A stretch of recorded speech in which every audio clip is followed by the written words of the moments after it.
Itong kinakain ni Budoy. Kanina marami pa yan. Eh, hingi ako ng hingi sa kanya. Sabi ko, hindi ako bibili. No? Pag dumaan ba, bumili ka ulit. Bibili nga ulit ako. Sarap. So, ano siya? Fish. At yung dapat chicken eh. Pero may pork. Natikman ko rin ng konti yung kanina. Sarap, sarap. Gusto ito sticky rice.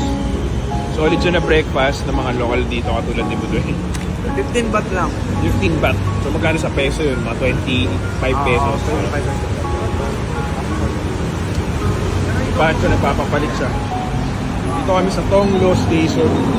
Diyan yung may mga hilera ng mga breakfast food na mga pang-lokal. Siniset up lang nila pag umaga. So yan yung sample ng pagkain. At ang sarap niya, no, Punch? Sarap talaga. Naubos ko na nga eh.